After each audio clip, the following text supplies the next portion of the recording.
بحكي عليه موال. على الهوايا كلام دلوقتي راح ينقل، قصة جدع كان اصل بحكي عليه موال. صياد من الريف مراته معاه كانت نرجس وسالي، شوفوا الاقدار هتعمل ايه لكن الرجع النيات. بنت الصياد بنت الصياد بنت الصياد،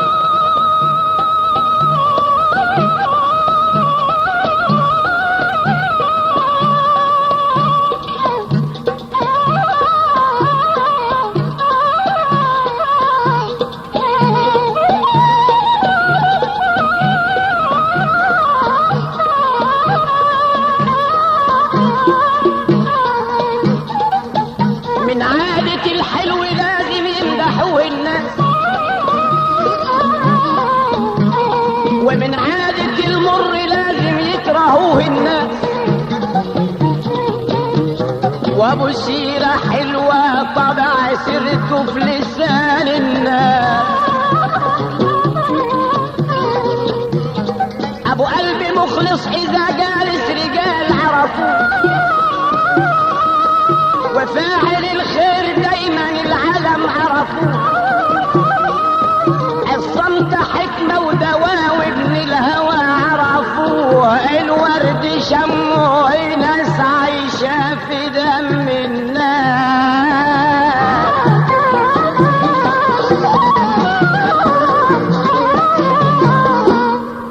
قصتنا موضوع سل منه الدموع شطين، وفي حكم تنحكي بعد اللي فات شطين.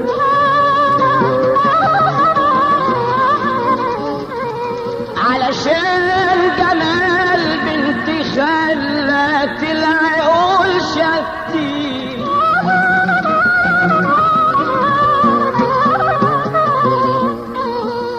ابوها صياد، ابوها صياد وكان صاين وداد بنته. كان اسمه حمدي وسعدية كانت بنته. بيبات في قارب في وسط البحر مع بنته، عايش بقيمته ما بين مية وبين شطين.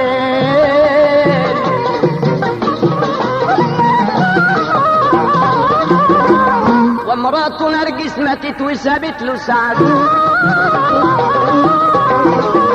وهي بنت 10 سنوات سعدي. خايف يجيب واحدة تانية تذل سعدي. عنوان قصتنا بركة السبع وحياته. عايش ملوش حد فيها قريب في حياته، مرضيش عشان بنته يتجوز بحياته. قضى حياته عايش مع بنته سعدي.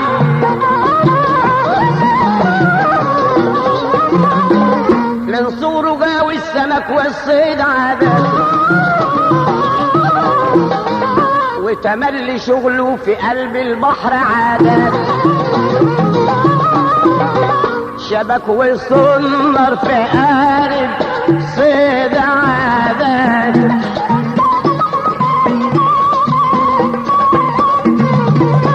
وبنته زي القمر ومنورة القارب.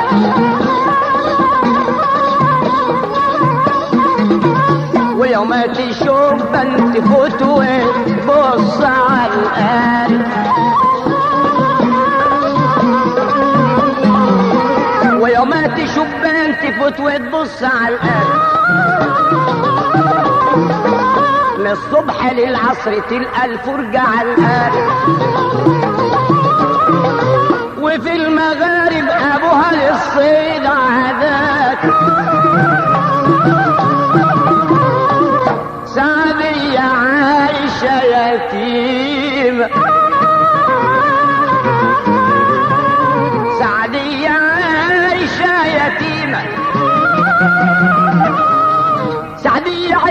يتيمة من حنان الأم،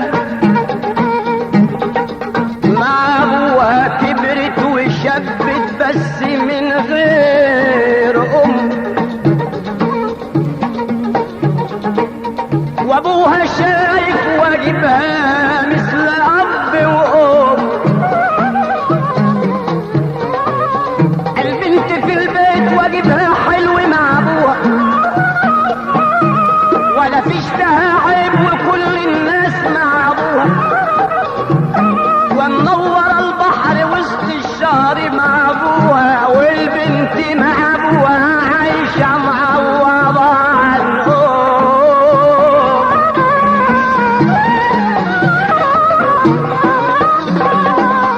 شوف قدرة الله رزق حمد من المية، دايما تكالوا على الرحمن في المية، بيسمي بالله ويطرح شبكه في المية. سعدية مع ابوها والصيد السمك علم، وجمالها فتان وجميع الشباب علم، ومحير الناس على البرين والعلم، في الظلمة تلقى خيال البنت في الماي. حمدي من الصيد بناله بيت من بدر، قبل منه على البحر مليان خير من بدر. البنت في البيت وجهها يضوي كالبدر، وجمالها فتان علاوة على دبك الليل، ومنور الشط كله والقمر كالليل. البنت دايما مع ابوها وناس بالليل للصيد بالليل، وتبيع السمك بدري.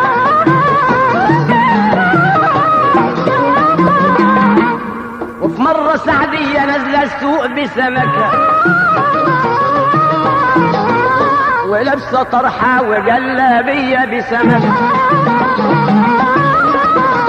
ولا فيش لها مثيل في قلب الحلقة بسمكة. اللي يشوفها يطاطي من الحيارة، النظرة منها تصيب الشاب بالرحمة. سعدية متشملة وعلى الزبون رحمة، السوق عمل زحمة لجمالها وسامتها. البنت بتبيع ولسانها عسل في السوق،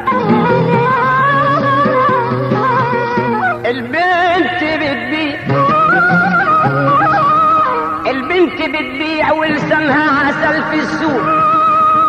وبعد ما باعتها ومروحة من السوق، رايحة على البيت وتركت العالم في السوق. يا سلام على رسمها وجمالها وصورتها، ورمش عينها تراه مسبول لصورتها. اللي يشوفها يسمي الله لصورتها، مسكن سيرتها لحلاوتها العالم في السوق.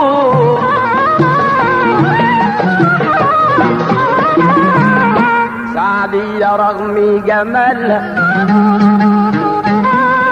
ما تعرف العيب، بالهوى المفتري وأصبها عيبا. كان اسمه حمد، كان اسمه عذاب. سعدية رغم جمالها ما تعرف العيب، بالهوى المفتري وأصبها عيبة. كان اسمه عزام وواخد احكام في العيبة، وسألها عن اسمها قالت له سعدية. قال ليها مرحب حبيبتي القلب سعدية، ومسك ايديها قالت له عيب سعدية يا ندل سيب ايديا واختشي العيبة.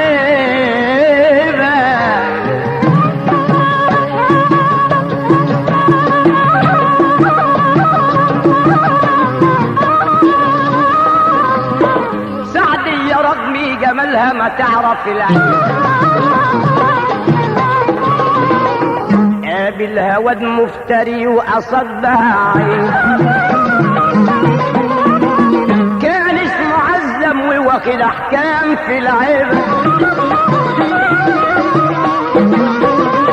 سألها عن اسمها قالت له سعدي. قال ليها مرحب حبيبتي القلب سعدي، ومسك ايديها قالت له عيب سعدي يا ندل سايب ايديا واختشي العيب.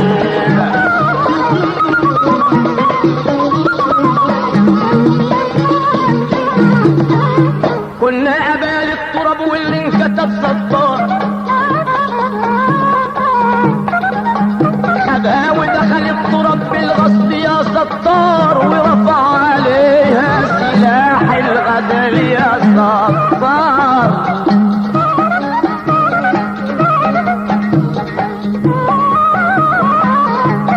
ولا كان سلاحه في ريحة التربة في رحابة، وهم يهمي بها قالت العبا صابة.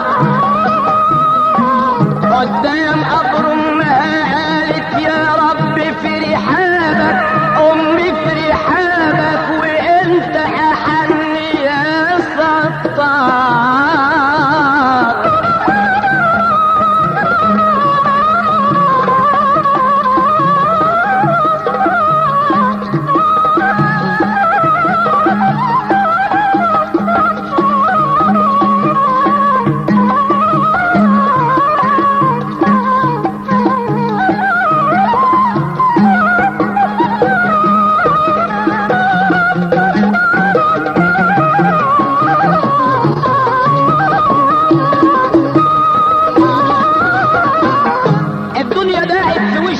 مين يأذيه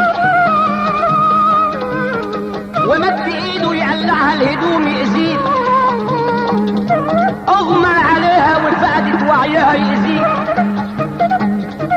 قلعها لبس الحياة ما بقى غير القميص بنت، وشطانه يوسوس له ما شفت ازاي دي بنت. سمع ندى بيناديه من جوه القبر صوت امها بنتي سيب عرض بنتي يا مجرم ربنا يسيب.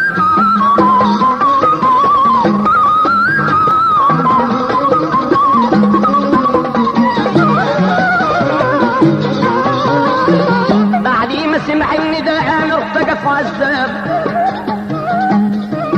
دمه هرب من العصب ما عادش فيه عذاب، اصبح بحيرة ما هوش عارف يسير عذاب.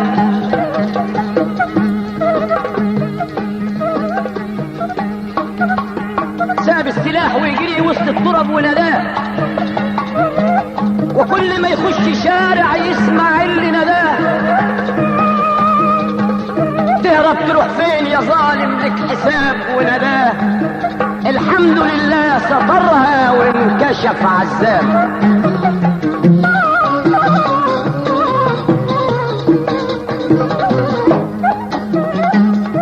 انا لسه هوضح كلام بعد اللي فات على البنت. عذاب من الرعب ما عادش فاكر في البنت، عمال يلف التراب واللي انكتاب على البنت.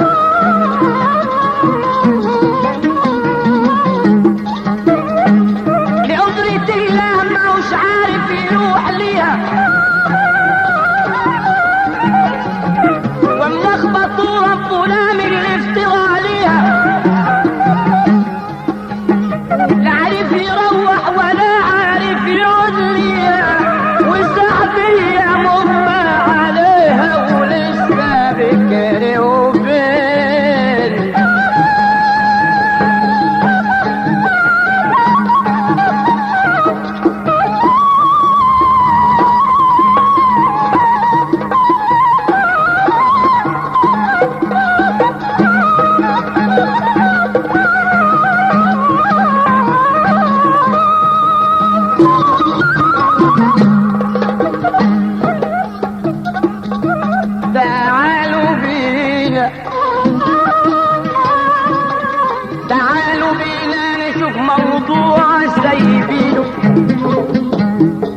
تعالوا بينا نشوف موضوع سايبين عالذنب يجري شبه مجنون سايبين والبنت مرمي في ريحها سلاح سايبينه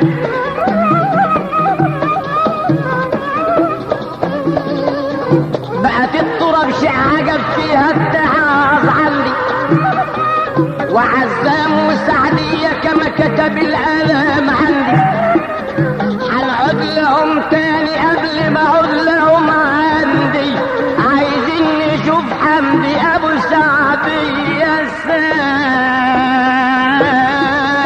سايبينه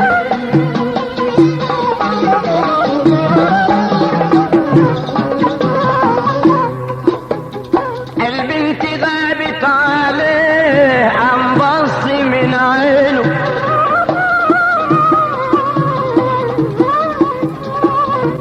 ولا هيش بعادة في يوم بتريب عن عينه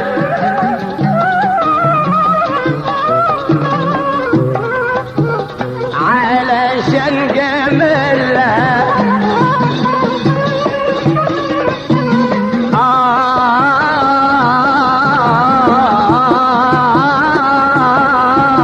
علشان جمالها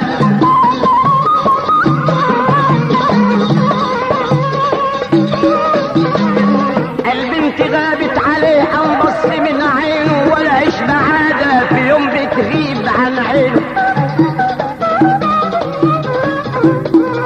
علشان جمالها انشغل فرد دموع عينه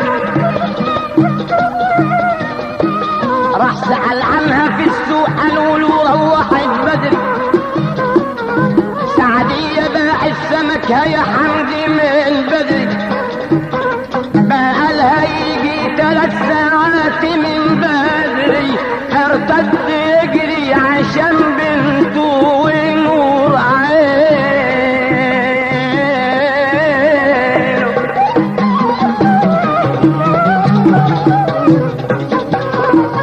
بنته وحبيبته ضناه في اتجاهه بقريب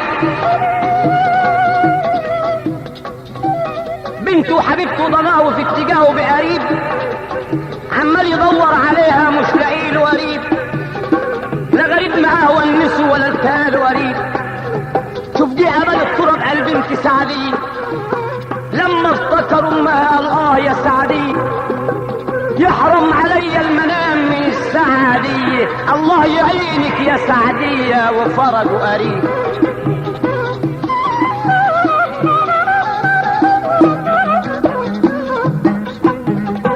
شوف الظروف راح تجمع نفسها تجري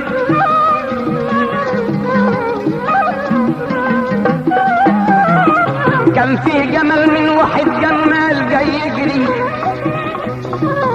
دخل التراب والهوى صفر معاه يجري كان حمدي قبل التراب شاف العالم بالنص وكل واحد في سوقه والزمن له نص الخلق ورا الجمل دخلوا التراب بالنص حمدي نظر بص قام شاف العالم تجاري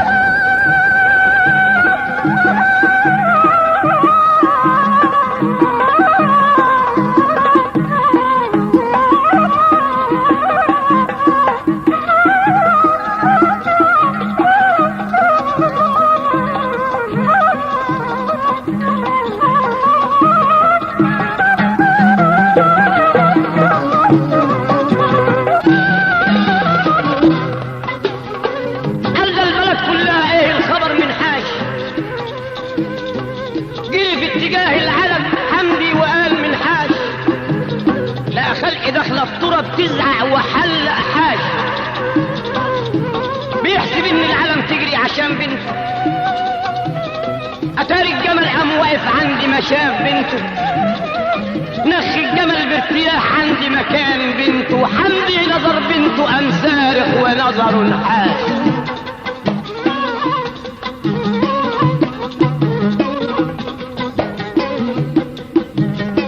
الخلق واقفة في دهشة من اللي صار يانا،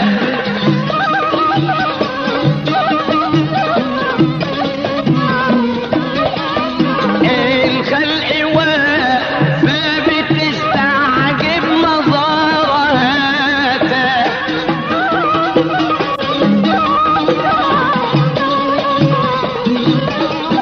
ناخ الجمال جنبها راح منها لمسة،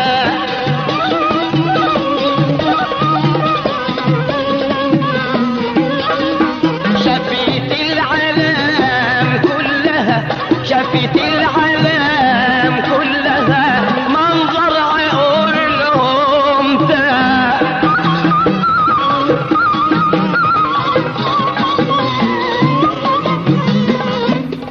البنت على الارض مرمية وعريانة، وجنب منها سلاح الغدر عريانة، وبحمد ربي ما مساش عريانة غير الأهانة من المجرم وعقل الدار.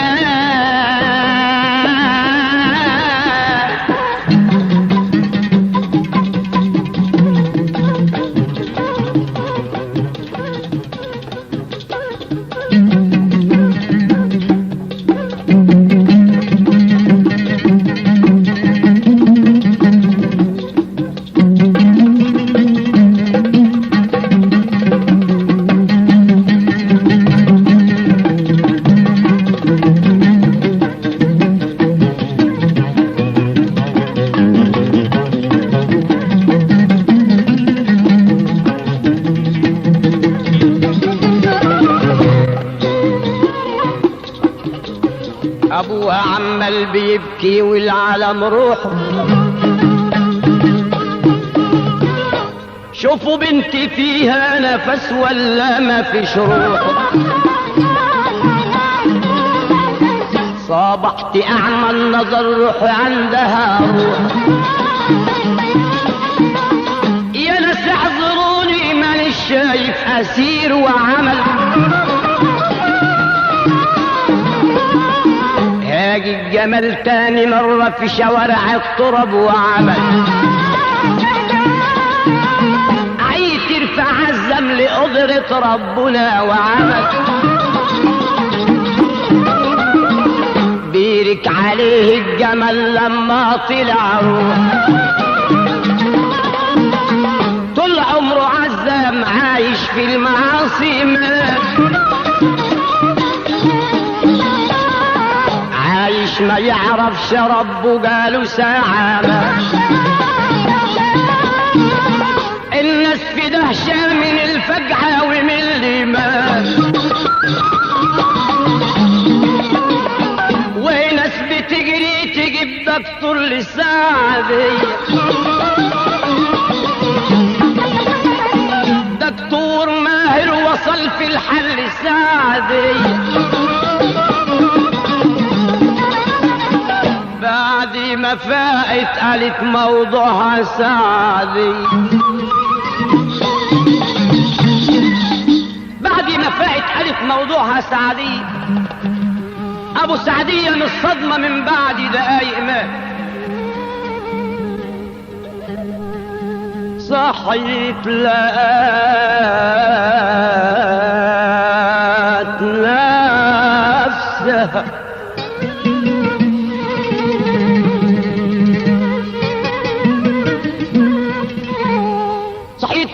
نفسها محرومة من الابوين،